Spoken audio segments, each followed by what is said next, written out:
Bonjour à tous, bienvenue dans cette nouvelle vidéo. Aujourd'hui, on va travailler la compréhension orale puisque je vais vous raconter un voyage que j'ai effectué en Asie et en Australie toute seule pendant 6 mois. Ceux qui me suivent sur Instagram, vous le savez, j'en ai déjà parlé plusieurs fois et vous m'avez demandé de raconter, de parler plus en profondeur de ce voyage. Donc j'ai décidé de vous raconter tout ça aujourd'hui pour travailler la compréhension orale.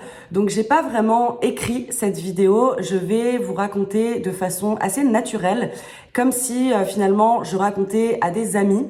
Donc n'oubliez pas qu'il y a les sous-titres en français et en anglais et vous pouvez aussi changer la vitesse de la vidéo sur YouTube si je parle trop vite pour vous. Je m'excuse si j'ai une voix un peu bizarre, je suis malade, ce n'est pas le Covid, mais je suis malade depuis une semaine et il faut bien que je tourne cette vidéo, donc je la tourne en ayant une voix un peu bizarre. Donc je suis partie en 2019, aujourd'hui j'ai 27 ans et je travaillais, j'étais en CDI. Donc un CDI c'est un contrat à durée indéterminée, c'est un contrat de travail en France qui veut dire qu'on est employé, qu'on a un travail fixe, permanent. Donc en général sur le long terme, donc on prend un CDI quand on veut se poser et qu'on veut être stable. Donc j'avais un CDI, je travaillais dans le marketing et j'ai décidé de démissionner. Donc j'ai décidé de quitter, de partir, de quitter ce travail et j'avais absolument aucune idée de ce que je voulais faire après. J'aimais bien mon travail, c'était cool, j'aimais mes collègues, j'aimais l'entreprise, etc. Mais je sentais que je pouvais trouver mieux, donc j'ai décidé de partir. J'ai démissionné fin août, je crois, 2019 et le 16 septembre, j'étais dans l'avion. Et en fait, j'avais toujours rêvé de voyager seule et de voyager loin de la France, toute seule. C'était comme un petit challenge que j'avais envie de relever et j'avais très peur de faire ça avant. J'avais très peur et j'admirais beaucoup les gens, surtout les femmes qui faisaient ça, qui voyageaient seules. J'avais très envie de le faire, mais j'avais jamais osé, j'avais jamais eu le courage de le faire avant. Donc là, c'était le moment, je n'avais plus de travail, plus d'appartement, j'ai vendu ma voiture, je n'ai pas d'enfants, etc. Donc, j'ai pris un billet d'avion et je suis partie. La première étape du voyage, j'avais décidé d'aller en Indonésie. Donc, j'ai pris l'avion et j'ai atterri à Bali, sur l'île Bali, qui est très touristique. Et en fait, ça me rassurait d'arriver à Bali puisque j'avais déjà voyagé un peu seule en Europe, mais j'avais jamais voyagé seule aussi loin. Ça me rassurait d'aller dans un endroit un peu touristique où voilà, j'allais pas être complètement perdue en arrivant. Et je suis donc allée à Bali pendant 3 semaines. Pendant toute la durée quasiment du voyage, je dormais dans des auberges de jeunesse. Donc des dortoirs avec d'autres personnes. Et à Bali, j'ai fait un peu le tour de l'île. Je suis allée à Canggu. Je suis arrivée à Canggu. Donc Canggu, c'est au sud de l'île. Et après, je suis allée au centre, je suis allée au nord, est et nord-ouest, et je suis allée sur une autre île qui s'appelle Gili. Et j'ai vraiment adoré cette première étape du voyage. J'ai rencontré beaucoup de personnes du Pérou, du Chili. J'ai rencontré beaucoup de personnes qui venaient d'Amérique latine. C'était cool. Et puis la météo, il fait super chaud. J'ai pris des cours de surf. J'ai fait de la plongée sous-marine. Donc la plongée sous-marine avec les bouteilles oxygène. Et j'ai fait aussi du masque et tuba. En fait, en général, je faisais du masque tuba et j'ai fait 1 ou 2 sessions de plongée sous-marine avec les bouteilles, etc. Et c'était très cool. Donc la météo est absolument idéale. Les Balinais, donc les habitants, sont super gentils, sont très accueillants. J'ai adoré aussi la nourriture. C'est un point important quand je voyage et je me souviens tous les jours, je mangeais c'est nasi goreng et mi goreng. Il y en a un qui est avec des nouilles et un avec du riz. Et je mangeais ça quasiment tous les jours et c'était super bon. Quand j'ai décidé d'aller à Gili, donc en fait j'ai pris le bateau pour aller à Gili, donc une autre île en Indonésie où il n'y a pas de voiture. Donc c'est uniquement piéton. Il n'y a pas du tout de voiture sur cette île, ce qui est cool. Et elle est très petite, donc on peut se promener à pied ou en vélo et ça va très vite. Et les personnes, surtout, je sais plus le nom de l'auberge de jeunesse où j'étais. Si je retrouve le nom, je la mettrai à l'écran ou dans la description parce que le personnel de cette auberge était juste incroyable. C'était que des hommes, je crois, et ils étaient super accueillants, super gentils. Et comme c'est assez touristique, les gens parlent anglais en général, donc c'est très facile de communiquer avec les Balinais, avec les habitants. Et puis il y a énormément de touristes qui viennent un petit peu de partout. J'ai rencontré des Allemands, Péruviens, Chiliens, des Français, des Anglais, bref, beaucoup de nationalités différentes. Ensuite, je suis allée de façon très furtive, de façon très rapide. Je ne suis restée que quelques jours en Malaisie, à Kuala Lumpur, donc la capitale. Et j'ai juste fait un stop de 3 jours, je crois. Donc, je connais pas bien, mais c'était sympa. C'est une grande ville qui est jolie, où il y a des choses à faire. Il y a beaucoup de street food et de petits restaurants très sympas.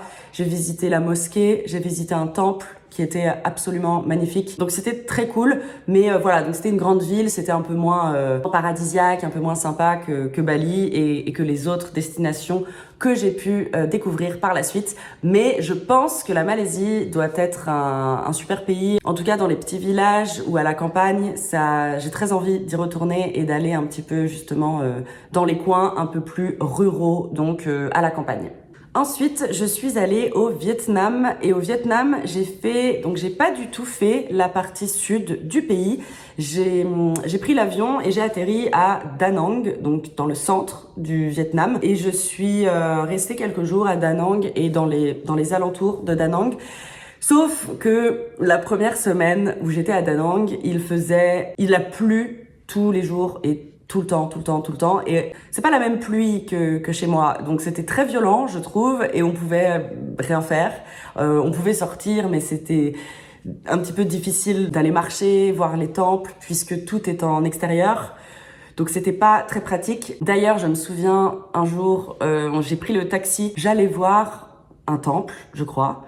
Et en fait, il pleuvait énormément ce jour-là. Et donc j'étais dans la voiture, dans le taxi.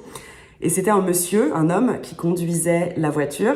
Et en fait, il y avait énormément d'eau sur les routes. Mais vraiment, je sais même pas comment il conduisait. Il y avait de l'eau partout sur la route. Et c'était un petit peu vallonné, en plus. Donc, selon où on était, c'était un petit peu complexe. Il y avait beaucoup d'eau. Et j'étais pas très sereine dans la voiture parce que c'était un peu dangereux, je pense, de conduire là. Et je me souviens, les gens au Vietnam parlaient pas anglais.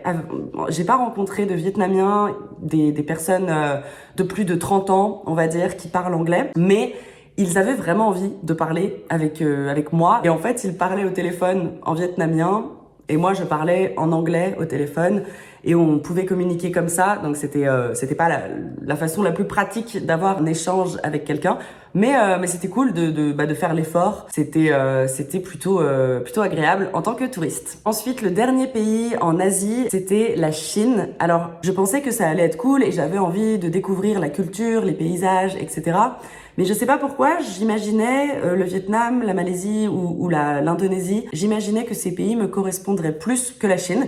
J'ai pas d'explication, juste c'était un feeling, un sentiment que j'avais. Et en fait, en Chine, j'ai adoré. Et encore, je suis juste allée dans les villes. Je suis allée à Pékin et à Shanghai. Shanghai, c'est un peu différent. Il y a beaucoup d'expatriés, de personnes qui viennent des États-Unis, d'Europe, etc. Et le choc culturel est un peu moins présent à Shanghai.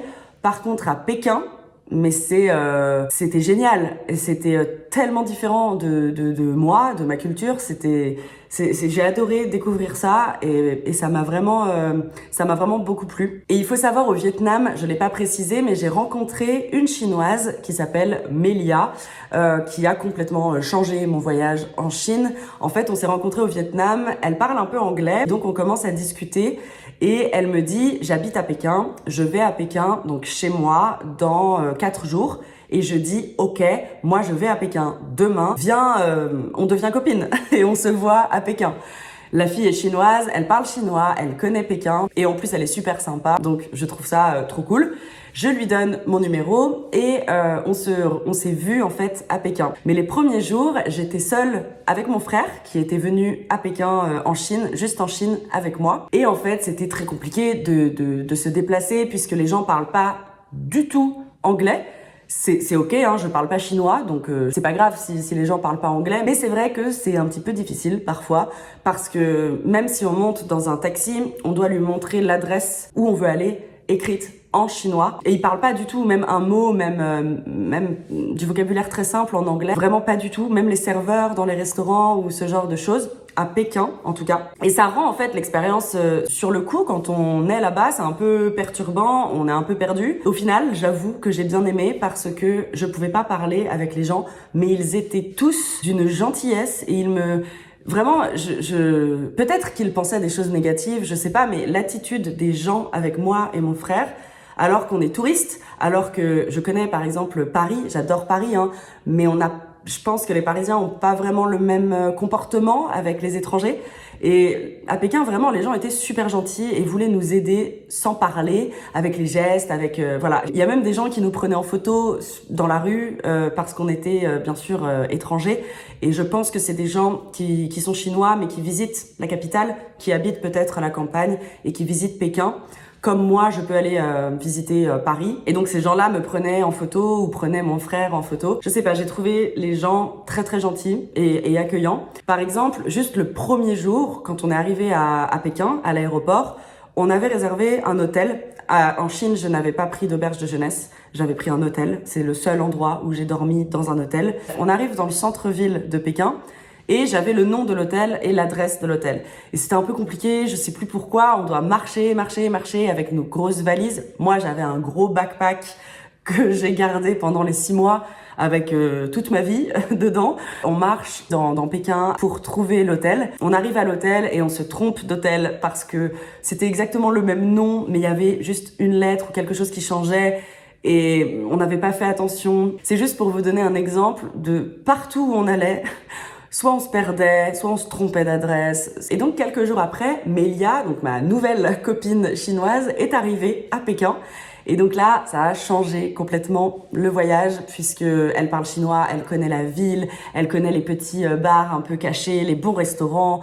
Et vraiment, ça a tout changé. Quand elle est arrivée, on a fait des choses qu'on n'aurait pas pu faire si on était juste mon frère et moi, sans une personne locale. Et elle nous a emmenés dans un restaurant. Ça, c'était un moment assez marquant puisque donc elle voulait me faire découvrir la culture et la gastronomie chinoise. Donc on est allé dans un restaurant chinois et donc parmi ce que Melia avait commandé, il y avait de la gorge, du foie, de l'estomac, je crois, et des pieds de poulet. Mais les pieds de poulet avec le cartilage, c'est des petits os en fait, donc ça craque quand on mange. Désolée si vous êtes végétarien, vegan ou vous aimez pas ça, mais voilà, c'était très particulier parce que moi je mange un peu de viande, mais c'est très différent. J'ai jamais mangé de gorge, j'ai jamais mangé de pieds de poulet. Donc et elle mangeait ça vraiment comme si c'était des chips quoi pour moi ou du fromage. C'était une vraie expérience, mais elle était super, encore une fois accueillante. Elle m'a préparé une petite sauce avec plein de choses dedans. J'aurais jamais eu l'idée de mettre tout ça dedans. Donc vraiment, elle a rendu mon expérience complètement différente et j'aurais jamais mangé ça, j'aurais jamais découvert ça. Je vous avoue qu'au restaurant, j'ai pas beaucoup mangé parce que c'était compliqué. J'adore manger local quand je voyage, je goûte tout. Mais là, c'était quand même assez, c'était très très différent. Pour moi, je suis pas habituée, je pense. Mais c'était une expérience et je regrette pas du tout. C'était cool d'essayer. Et je pense pas remanger ça un jour, par contre. Enfin, la liste est tellement longue des différences culturelles entre la France et la Chine et c'est ça qui était génial, je pense, et c'est ça qui m'a vraiment plu, en fait. Donc, et j'aimerais découvrir plus la campagne chinoise. Je pense qu'on pourra pas retourner en Chine de sitôt, mais j'aimerais plus tard, si c'est possible, si les frontières ouvrent, etc. Parce que je pense que déjà, ça doit être magnifique. Et puis, ouais, découvrir un peu plus la culture qui a l'air tellement vaste. C'est un pays qui est quand même grand, où une histoire très, très chargée, et une culture culture très différente de la mienne, donc forcément ça m'intéresse. Et j'espère donc que je pourrai retourner un jour en Chine et en Indonésie. J'aimerais aussi découvrir d'autres îles et d'autres endroits de l'Indonésie. Voilà pour cette vidéo, j'espère que ça vous a plu. Si vous avez des questions, si vous voulez partager une anecdote d'un voyage que vous avez fait, n'hésitez pas à le faire dans les commentaires et moi je vous retrouve très vite pour une nouvelle vidéo. Salut!